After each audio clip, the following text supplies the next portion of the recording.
Gracias, disculpen la tardanza. Estamos aquí nuevamente iniciando para los que estaban en vivo.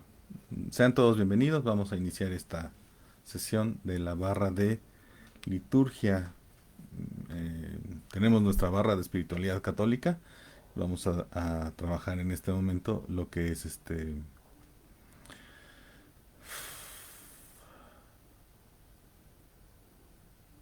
Bien, vamos a continuar. Ha habido algunas dificultades. Espero me entiendan.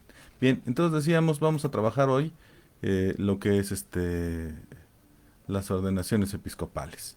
Esta parte es muy interesante. Vamos a ir revisando el rito. El rito es un rito muy importante de entrada. Este siempre es presidido por un obispo, que va a ser el obispo ordenante, ¿verdad?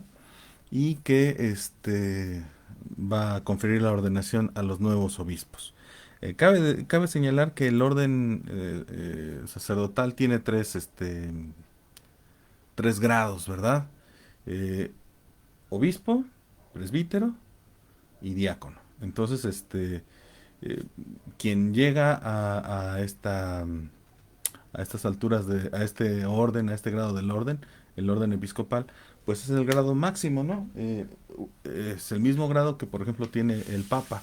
El Papa es un obispo, es el obispo de Roma, por supuesto, que dirige la iglesia, sí, pero en cuanto a dignidad, en cuanto a capacidad, el ministerio del obispo es el mismo, ¿no?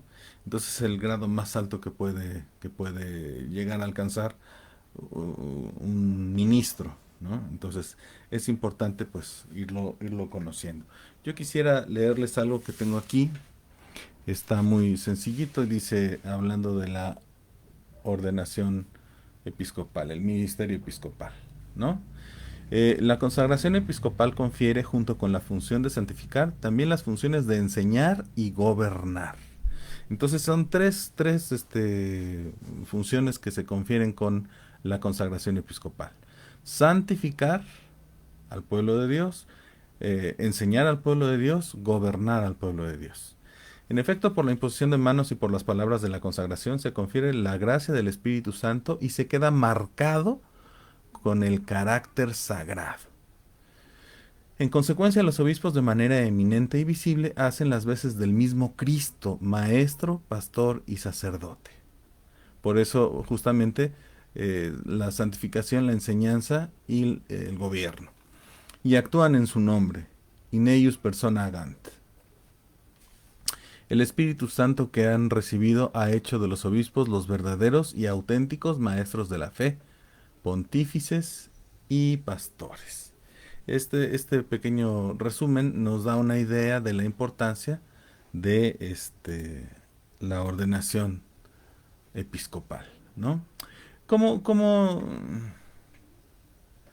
yo quisiera que fuéramos revisando aquí juntos un poquito cómo se da esta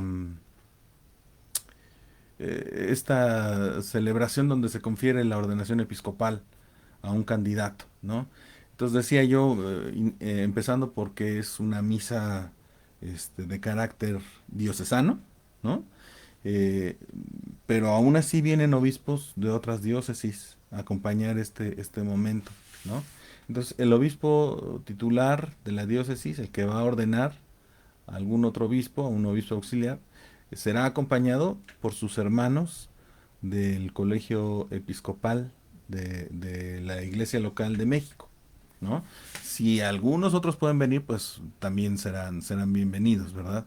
Esto es para dar una muestra de unidad, para que la misma celebración le permita al pueblo descubrir la unidad del orden, ¿no? No hay muchos obispos y cada quien por su lado y cada diócesis camina como Dios da a entender, ¿no? Por supuesto que no. Todas son dirigidas por el Espíritu Santo y el colegio episcopal es uno solo, ¿no? Bien. También quiero resaltar aquí algunos aspectos. Por ejemplo, este texto de la antífona de entrada es fundamental, ¿no? Este texto de la antífona de entrada es fundamental. El Espíritu del Señor está sobre mí. porque me ha ungido para llevar a los pobres la buena nueva, para anunciar la liberación a los cautivos. Este texto, que es el inicio de la misión de Jesucristo, este, es asumido por el nuevo candidato. El colegio episcopal, todos los que han sido nombrados obispos, tienen muy claro que el Espíritu Santo se ha posado sobre ellos para llevar la buena nueva y para anunciar la liberación a los cautivos, la liberación del pecado y la salvación en Jesucristo. Sí, por supuesto. Entonces, es un resumen muy propicio de lo que será la vida del nuevo obispo, ¿no? Continuador de la misión de Cristo, ¿no? Entonces, lo que podría parecer como una cosa sacrílega es realmente reconocer que Cristo mismo me ha invitado a recorrer su mismo camino, a vivir la misma vida de fe. Entonces, esta parte es fundamental. Vamos a continuar un poquito con el texto de la celebración. La misa inicia como de ordinario. eh, Habrá una oración colecta que voy a revisar con ustedes. Oh Dios, Pastor eterno que gobiernas a tu grey y que has querido incorporar hoy al colegio episcopal a estos siervos tuyos, concédeles ser auténticos testigos de Cristo en todas partes. Este es, digamos, el punto central de la celebración de este día, por la santidad de su vida. Ser testigos de Cristo, ser testigos de Cristo. Todos los bautizados estamos llamados a dar testimonio de Cristo, por supuesto, pero la ordenación episcopal confiere un grado en particular, ¿no? Entonces, es necesario irlo teniendo presente.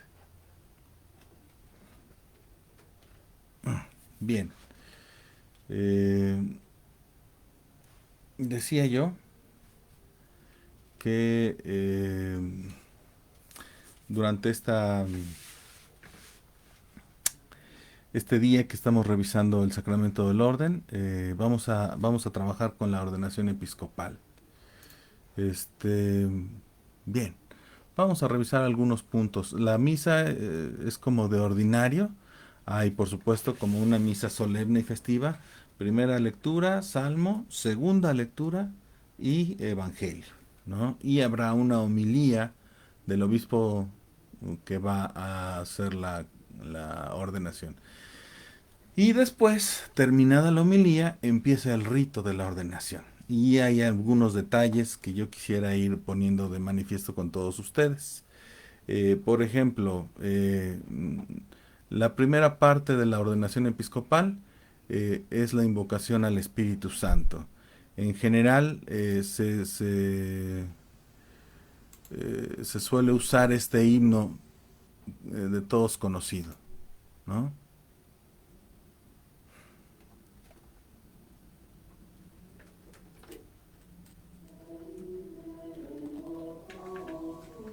Veni Creator Spiritus. Es una manera coloquial de involucrar al Espíritu Santo en lo que está pasando, en el surgimiento, en la vocación, en la consolidación de un nuevo pastor, de un nuevo obispo. Y entonces todos los hermanos obispos y el pueblo de Dios invocan al Espíritu Santo para que de esta manera se pueda ir preparando para la acción que va a venir a continuación, ¿no? Eh, Después, eh, uno de los presbíteros asistentes va a hacer la presentación al arzobispo como un gesto normativo, ¿verdad? Por supuesto el obispo los conoce, pero más bien es una presentación para toda la asamblea y para el pueblo de Dios. Reverendísimo Padre, la Iglesia de México pide que ordenes obispo al presbítero N. Y eso se va a hacer para cada uno, ¿no? Si es que hay varios. Pueden ser varios los obispos que se ordenan, ¿no? Y después viene una parte muy interesante que se llama el interrogatorio o promesa de los elegidos. Se les advierte, se les amonesta en el sentido de que son herederos de la tradición apostólica Y entonces se les pregunta, ¿quieren consagrarse hasta la muerte al ministerio episcopal que hemos heredado de los apóstoles? Y que por la imposición de nuestras manos le va a ser confiado con la gracia del Espíritu Santo, y ellos con libertad asumen, sí quiero, ¿no? Quieren conservar íntegro y puro el depósito de la fe, tal como fue recibido de los apóstoles y conservado en la iglesia siempre y en todo lugar, sí quiero. Quieren edificar la iglesia, cuerpo de Cristo, y permanecer en su unidad con el orden de los obispos, sí quiero. Quieren obedecer fielmente al sucesor de Pedro, sí quiero. Con amor de Padre, ayudados de sus presbíteros y diáconos, quieren cuidar al pueblo santo de Dios y dirigirlo por el camino de la salvación, sí quiero. Muy bien. Y entonces con estas preguntas se va dando un panorama más claro de lo que será la vocación, de lo que va a significar para el pueblo de Dios la vocación ministerial de cada uno de estos elegidos. Y aquí cabe resaltar que la elección episcopal es una vocación que se viene trabajando y que se viene dando en el pueblo de Dios, ¿no? Entonces, los ministros ordenados pues van trabajando sus dones, sus carismas, y de repente la iglesia, es decir, el resto de la iglesia que les acompaña, se va dando cuenta de que tienen vocación, ¿no? Y los eligen y entonces pueden formar parte del colegio episcopal, ¿no? Vamos a ponerle pausa a esto. Bien. Entonces, es un proceso muy eclesial, ¿no? Muy eclesial. Inmediatamente después de esto viene la letanía de los santos, ¿no? No solo involucramos a- al Espíritu Santo en la ordenación episcopal, sino también a toda la iglesia, ¿no? Escuchamos un poco de la letanía en lo que vamos platicando algunas cosas.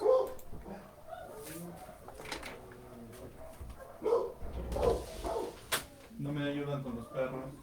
Porfis.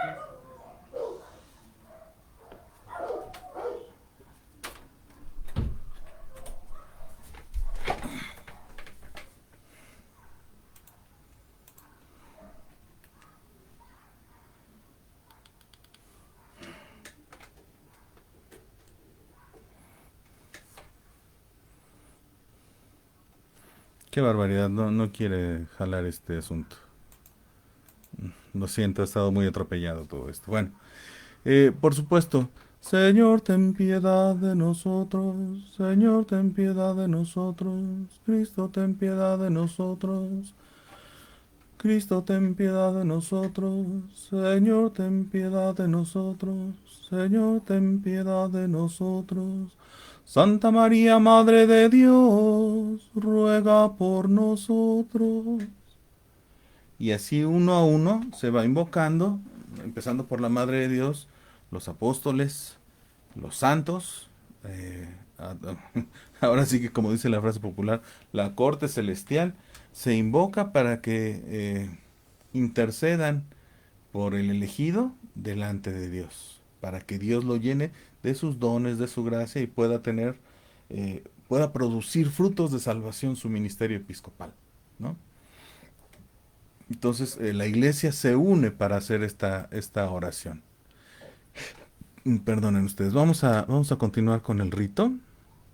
Viene la parte culminante, la parte por medio de la cual se confiere la ordenación episcopal a los elegidos. Hay una oración introductoria. Escucha, Señor, nuestra oración para que al derramar sobre estos siervos tuyos la plenitud de la gracia sacerdotal, descienda sobre ellos la fuerza de tu bendición, ¿no? Y se pide a todos que se levanten. Entonces viene esta plegaria de ordenación, es una plegaria larga. Estas plegarias suelen tener varias partes, una primera parte introductoria, una parte central que es realmente el momento donde se confiere la ordenación, y una consecuencia, un desarrollo de esta oración.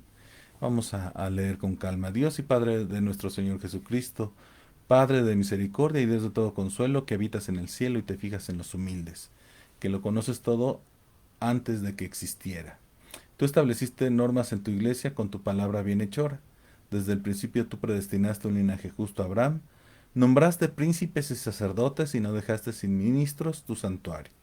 Desde el principio del mundo te agrada ser glorificado por tus elegidos.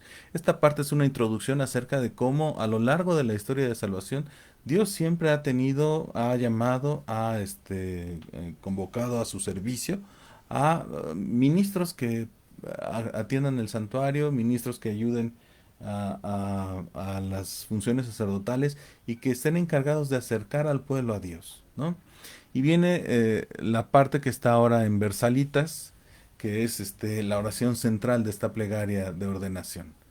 Infunde ahora sobre estos tus elegidos la fuerza que de ti procede, el espíritu de gobierno que diste a tu amado Hijo Jesucristo, y él a su vez comunicó a los santos apóstoles, quienes establecieron la iglesia como santuario tuyo, en cada lugar, para gloria y alabanza incesante de tu nombre. Entonces, este es justamente el momento. Una vez terminado dichas estas palabras, el Espíritu Santo ha descendido ya sobre los elegidos y entonces ya no son el padre fulano, el presbítero fulano, ya es el obispo recién consagrado, ¿no? Esta oración que se llama oración consagratoria, este, tiene esta finalidad. Y decía yo, después de esta parte central viene un desarrollo, ¿verdad?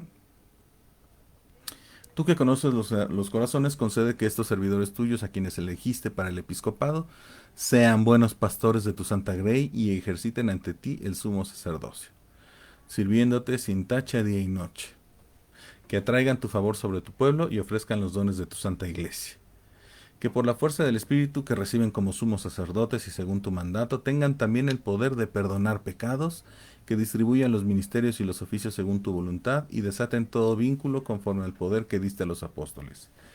Que por la mansedumbre y la pureza del corazón te sea grata su vida como sacrificio de suave olor por medio de tu Hijo Jesucristo, por quien recibes la gloria, el poder y el honor, con el Espíritu Santo en la Santa Iglesia, ahora y por los siglos. Y entonces con esta oración, que decíamos tiene tres partes, un reconocimiento, un repaso de la historia de salvación y de cómo Dios se ha servido de ministros para el servicio del pueblo, la oración consagratoria propiamente dicha, y luego esta intercesión para que los ministros nuevos, los nuevos obispos, puedan dar mucho fruto en su ministerio episcopal, ¿no? Y puedan servir verdaderamente con amor y caridad al pueblo de Dios, de tal manera que todo sea para gloria de Dios Padre. A partir de este momento ya están consagrados obispos, pero vienen ahora una serie de ritos complementarios, ¿verdad? Que van enriqueciendo la celebración, ¿no? Así como de Cristo decimos que es el ungido de Dios, ¿verdad? Así también el obispo debe ser ungido en la cabeza. Entonces el arzobispo recibe el santo crisma y teniendo delante de sí arrodillado al nuevo obispo, lo unge con el óleo santo con esta fórmula. Dios que te ha hecho partícipe del sumo sacerdocio de Cristo, derrame sobre ti el bálsamo de la unción y con sus bendiciones te haga abundar en frutos. Entonces es un gesto, la unción, es un gesto que tradicionalmente se usa para confirmar la vocación, ¿no? En muchos momentos se utiliza esta unción, cuando hemos sido bautizados, cuando somos confirmados, se nos unge, pero aquí se unge con este santo crisma, que concede, que confiere, que confirma esta oración que se ha hecho y que marca al nuevo obispo con esta presencia nueva del Espíritu Santo, ¿no? También sigue otro signo que nos habla de la misión que tiene el nuevo obispo, ¿no? Recibe el Evangelio y proclama la palabra de Dios con deseo de instruir y con toda paciencia. Es decir, el arzobispo recibe el libro de los Evangelios, uno por cada obispo, y lo abre y abierto con la pasta hacia arriba, como si fuera una casita, lo pone sobre la cabeza del ordenado, ¿no? Para que nunca se olvide de que Él es el encargado de instruir al pueblo de Dios y de proclamar su palabra. Se acordarán lo que decíamos al principio, ¿no? Son tres tareas del obispo: santificar, enseñar, gobernar, ¿no? Otra de las insignias importantes es estos tres signos que se nos hacen muy cercanos, que los reconocemos en nuestras celebraciones, ¿no? El primero es el anillo episcopal, ¿no? Eh, a veces hoy en día no siempre es fácil entender el signo, ¿no? A veces vemos al obispo y queremos saludarlo de mano. Eh, y muchas veces los obispos por caridad, por fraternidad, por convivir con la gente, se dejan saludar de mano, pero realmente el saludo es un beso sobre el anillo. El anillo nos muestra esta afinidad con Cristo, ¿no? Eh, por supuesto no es un signo de poder, es un signo de misión, ¿no? Tengo la misma misión que Cristo, ¿no? Eh, las palabras que acompañan a esta entrega es esta: recibe este anillo, signo de fidelidad y permanecer fiel a la iglesia, esposa santa de Dios. Es como si fuera un matrimonio, es como si fuera un matrimonio, es decir, este, cuando los esposos se entregan mutuamente los anillos, se prometen fidelidad, fidelidad. Lo mismo, esto es un matrimonio, pero es un matrimonio con la esposa de Dios, la Santa Iglesia. Entonces, tiene este significado, ¿no? Vamos a ver ahora este, la mitra, ¿no? La mitra, que es esta especie de sombrero que tiene algunas figuras muy concretas, ¿verdad? Se dobla y tiene algunos listones por atrás. Vamos a verlo más adelante. Recibe la mitra, brilla en ti el esplendor de la santidad, para que cuando aparezca el príncipe de los pastores merezcas recibir la corona de la gloria que no se marchita. Esto es un poco en contraposición con los usos y costumbres de los reyes, ¿no? Los reyes se ponían una corona, pero pues a veces era solamente signo de poder o de riqueza o de alguna otra cosa. La mitra, en cambio, quiere representar algo contrario, algo diferente. Quiere significar la obligación, la necesidad, el deseo de ser santo como Dios. Entonces, si hay un reconocimiento en la mitra, es el deseo de buscar la santidad de Dios, ¿no? Finalmente, tenemos también la entrega de este signo, el báculo, ¿no? Que es el signo que nos habla del gobierno que realiza el obispo para con su diócesis. Recibe el báculo, signo del ministerio pastoral, y cuida de todo el rebaño que el Espíritu Santo te ha encargado guardar como pastor de la iglesia de Dios. Y entonces estos son los tres signos de la ordenación episcopal, ¿verdad? Anillo, mitra y báculo. Y también, habíamos dicho, se entrega el libro de los evangelios, ¿verdad? Y decía yo, el libro de los evangelios se pone de esta manera sobre la cabeza del nuevo elegido, ¿no? Un poquito ayudándonos a entender que está llamado a ser maestro de la palabra de Dios, proclamador también de la palabra de Dios. Este resumen en concreto de la ordenación episcopal nos ayuda a entender: sin obispos no hay iglesia, ¿no? El obispo es a la iglesia como Cristo, ¿no? Entonces, son cabeza de la iglesia, son cabeza de la iglesia, y su presencia es necesaria.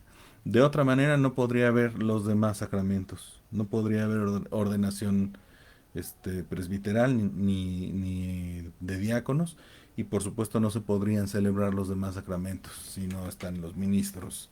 De hecho, diáconos y sacerdotes, presbíteros, se ordenan en función de servir al ministerio episcopal. ¿no? Son colaboradores del obispo. Entonces han sido ordenados no para que ellos busquen su propio camino, sino para que sirvan al obispo en la tarea que él ha recibido, en la tarea que se le ha encomendado. ¿Mm? Vamos a ver ahora un poquito estas explicaciones, ¿no? Eh, ¿Qué les decía sobre los signos, las insignias? Insignias episcopales. Se llama insignias episcopales a los objetos que resultan distintivos del obispo al ejercer su ministerio. El ceremonial de los obispos, que es el libro que tiene las indicaciones sobre cómo deben celebrar los obispos, señala que las insignias pontificales que lleva el obispo son anillo, báculo, mitra, la cruz pectoral y además el palio si le corresponde por derecho. ¿Cuáles son estos? Vamos a ver. Anillo, insignia de fe y de unión nupcial con la iglesia, su esposa. Debe llevarlo siempre, es condición sin la cual. Un obispo que se quita el anillo se está deshaciendo de su matrimonio, por supuesto, esto no se puede. El anillo simboliza las bodas del obispo con la iglesia, como habíamos dicho. De la misma manera, así como se asegura en el matrimonio que la fidelidad es posible por la ayuda divina, así también el obispo requiere de la ayuda del Espíritu Santo para ser inquebrantable en su entrega y servicio. ¿Cuál es la única posibilidad de que un obispo pierda el camino? Que se separe de Dios, que se olvide de la presencia de la guía del Espíritu Santo. ¿Cómo se puede llegar a ser obispo? Con la ayuda de Dios, solamente, y para lo que Dios pida. Entonces, esta parte es importante. Vamos a ver ahora qué dice sobre el báculo. El báculo es el signo de su ministerio pastoral. Lo usa el obispo dentro de su territorio. La palabra báculo significa bastón o cayado, que es el instrumento que usa el pastor para conducir a su rebaño y protegerlo de las amenazas. Por eso es un signo de gobierno, ¿no? Es signo de la tarea pastoral del obispo, quien en nombre de Cristo apacienta a la iglesia de Dios. Llevando en su mano el cayado de pastor, el obispo usa el báculo con la curvatura dirigida hacia el pueblo para congregar al rebaño. Ustedes pueden ver aquí la curvatura.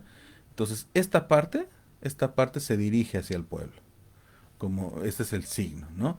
Cuando hay ministros que ayudan, que auxilian al obispo durante la celebración y que de repente se tienen que hacer cargo de sostener el báculo, deben sostenerlo justamente al revés, para que no se confunda. Este es un signo antiguo, ¿no? Es un signo que se entendía muy bien en la iglesia de los siglos pasados, pero tenemos que ir siendo conscientes de estos signos, ¿no? Eh, la mitra. La mitra, que será una sola en cada acción litúrgica, es simple u ornamentada conforme a la celebración. La palabra griega mitra puede significar gorro o toca. Significa el esfuerzo que hará el obispo para sobresalir, decíamos, por su santidad. Por su santidad. San Juan Crisóstomo dice en un texto que el rey Saúl sobresalía entre los demás por su buena estatura. Este texto fue utilizado posteriormente como metáfora para decir que el obispo debe sobresalir de entre los demás por su santidad, no por el poder que desempeña, no por la capacidad de gobierno, no porque la gente lo reconoce, no. La mitra es un signo que le recuerda al obispo que debe de sobresalir por su santidad, por su buen comportamiento, por su parecido a la perfección divina. Entonces es importante. Vamos a revisar algunas otras insignias. El solideo, esta especie de gorrito pequeño que se pone abajo de la mitra. Su nombre viene de las palabras latinas solideo, solo a Dios o bien solo ante Dios, haciendo referencia a su uso en la misa, donde el obispo lo retira de su cabeza ante la presencia del Santísimo Sacramento en la consagración. Es una prenda episcopal, un casquete de seda u otra tela ligera, usada únicamente por el Papa, los cardenales y los obispos, y su color varía conforme al cargo de quien lo está usando. El Papa es blanco, los cardenales rojos y los obispos morados. Y yo decía hace rato, no hay una diferencia de grado en el orden entre el Papa, los cardenales y los obispos. Las diferencias son más de otro orden, pero son obispos todos ellos. Y solo los obispos pueden usar el solideo. Ujú. Y decíamos también hace rato la cruz pectoral. Se usa debajo de la casulla o de la dalmática o del pluvial, en cambio se usa sobre la museta. Es la cruz que pende del pecho con una cadena. Recuerda la pasión del Señor como momento supremo de su entrega por la redención del mundo. Entonces no es una insignia que hable del poder, ¿no? De repente estamos en un mundo, por ejemplo, donde vemos raperos que traen unas joyas enormes. Alguno podría pensar la cruz pectoral es un signo de poder, de riqueza. No, es un recuerdo de que el candidato, el obispo que ha sido nombrado, está configurado para pasar la misma suerte que Cristo. Está crucificado con Cristo. Entonces ha muerto al pecado y ha resucitado para la vida eterna, ¿verdad? Ha muerto al hombre viejo y ha resucitado o ha renacido en un hombre santo, en un hombre bueno, ¿no? Bien, estos son, digamos, los signos episcopales y, por supuesto, nos dan una idea de las funciones, de la tarea, del trabajo que debe desempeñar el obispo, ¿no? Vamos a revisar ahora, venía diciendo, el sacramento del orden es uno solo, aunque tiene tres grados. El más grande es el obispo, pero está el grado del presbítero y está el grado del diácono.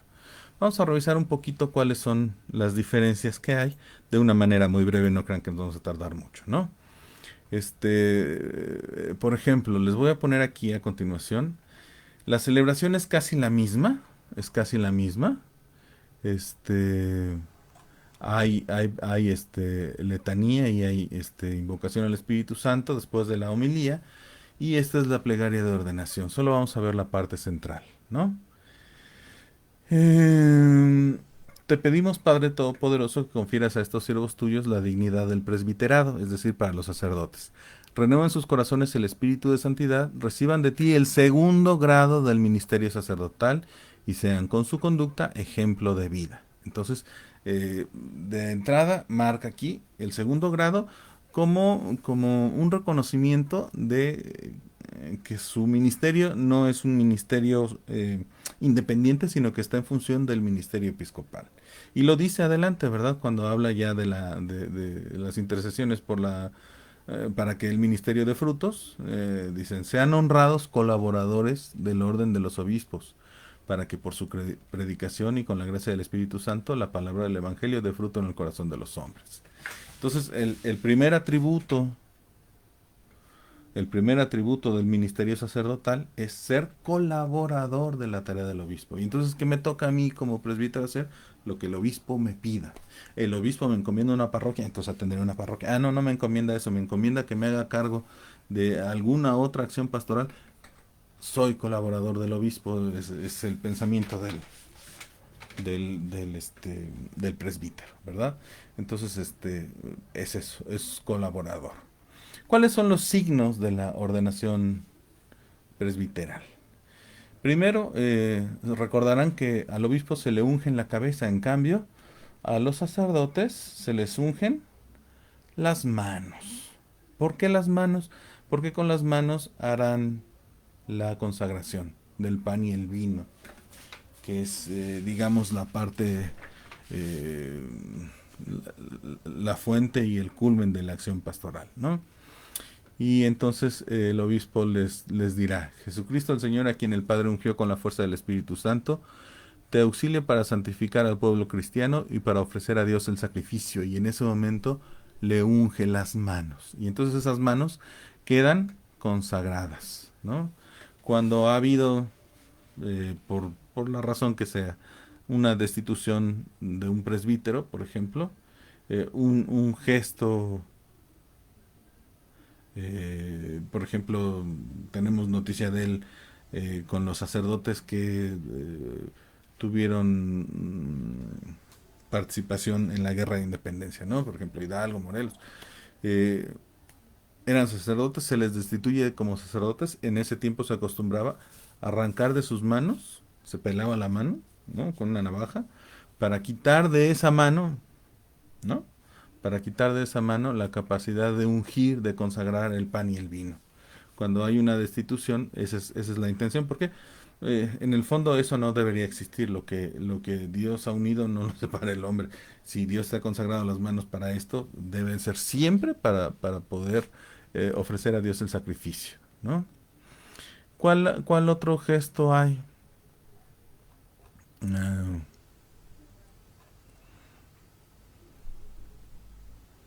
se les entrega también a los presbíteros el pan y el vino, la patena y el cáliz. Aunque en cada parroquia pueda tener cada quien su, más bien, cada parroquia deba tener su patena, su cáliz. eh, los presbíteros reciben por lo menos el día de su ordenación su patena y su cáliz para que estén prevenidos para poder ofrecer el sacrificio de reconciliación en la medida y en el lugar, en las condiciones que Dios y el obispo lo pidan. Entonces digamos, parte es su herramienta de trabajo, ¿no? También se les entrega, por supuesto, su estola, ¿no? Parte del rito de consagración presbiteral es revestir al obispo, al presbítero, perdón, con las vestiduras litúrgicas, ¿no? Eh, también es un momento que se tiene. Y esto, por supuesto, es después de la oración consecratoria. Vamos a ver ahora, de manera muy rápida, esto mismo, pero con los diáconos. Con los diáconos, la oración consacratoria dice: envía sobre ellos, Señor, el Espíritu Santo, para que, fortalecidos con tu gracia de los 7 dones, desempeñen con fidelidad el ministerio, ¿no?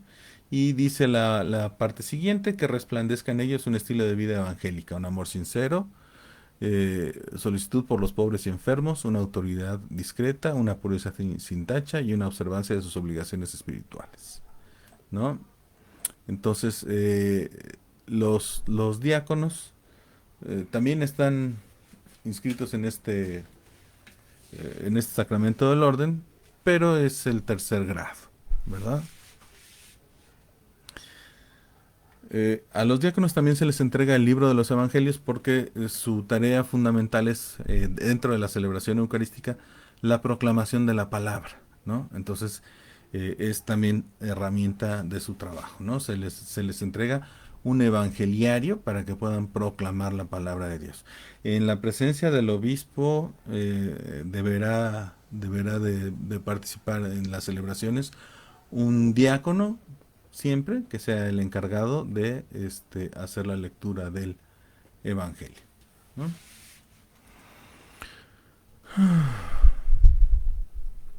Bien. Hay otros momentos relevantes dentro de la celebración del orden sacerdotal, ¿no? Está el momento, por ejemplo, de la plegaria eucarística. Hay un momento donde se hace oración por cada uno de los ministros. También, por supuesto, hay algunos momentos muy particulares. Por ejemplo, la ordenación del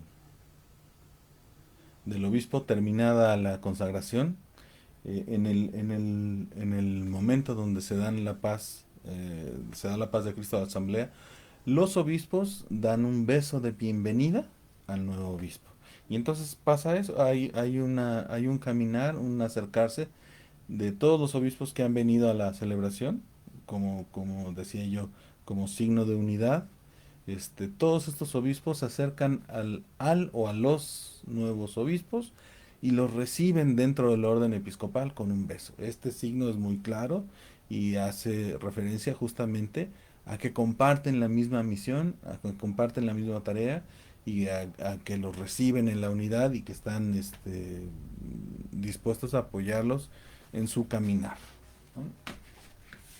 Entonces es un gesto importante. Como se podrán dar cuenta, este sacramento es un sacramento fundamental en la vida de la iglesia. Tiene eh, como centro el prestar el servicio, la atención de vida al pueblo de Dios, ¿no? Eh, ya se dijo, pero conviene retomarlo, El sacramento del orden está en relación con la misión que Cristo confiere a sus apóstoles. Por supuesto, él sabe que los apóstoles solos no pueden realizar la misión, necesitan de más personas. Entonces los instruye para que ellos mismos vayan eligiendo a más servidores, a más colaboradores que puedan hacerse cargo de ciertas cosas, ¿no? Por ejemplo, San Pablo en algún momento, hablando del servicio que tiene que hacer, dice, yo no puedo atender a las viudas, yo no puedo atender a la predicación de la palabra. Busquen entre ustedes, ahí hay personas que lo pueden hacer, ¿no? Y este es, digamos, el signo claro para lo que después llamamos diáconos, ¿no? En la iglesia primitiva, estas divisiones, estos tres grados del orden no estaban claramente entendidos, se fueron desarrollando a partir de estas experiencias de los hechos de los apóstoles y por supuesto de la guía del Espíritu Santo. Y poco a poco se fue llegando a tener una iglesia bien organizada, ¿no? Donde hubiera realmente muchos colaboradores del obispo, ¿no? Esta es, digamos, la parte central, la parte importante de este sacramento. Lamento mucho toda la primera parte que estuvo fallando un poco el internet, pero bueno, estoy muy contento de que estén aquí todos ustedes y les comparto pues todo este trabajo que hemos venido haciendo. Eh, los invito a todos a que nos den seguir, si estos temas les gustan, si les gusta este material de formación, síganos en las redes sociales para que podamos ir compartiendo entre todos lo que Dios nos va poniendo. En la Comisión de Liturgia y Espiritualidad, pues hay muchos temas que vamos proponiendo en nuestra página de Facebook. Entonces, algunos serán sobre liturgia, pero otros son sobre música, sobre espiritualidad, sobre laicos, canto juvenil. Entonces, hay muchas cosas que son interesantes. Si les gusta esto, compártanlo con sus conocidos para que podamos ir ampliando el espectro de personas a las que les llega toda esta información. Mi nombre es Leo Rioja, yo he tenido mucho gusto de estar con ustedes y los invito la próxima semana a un tema más de este espacio, Celebrar la Fe. Un servidor, Leo Rioja, los invita. Y por supuesto no se pierdan todo el espacio semanal de Espiritualidad Católica, que es de 6 a 7 de lunes a viernes. Muchas gracias, Dios los bendiga y nos vemos por aquí próximamente.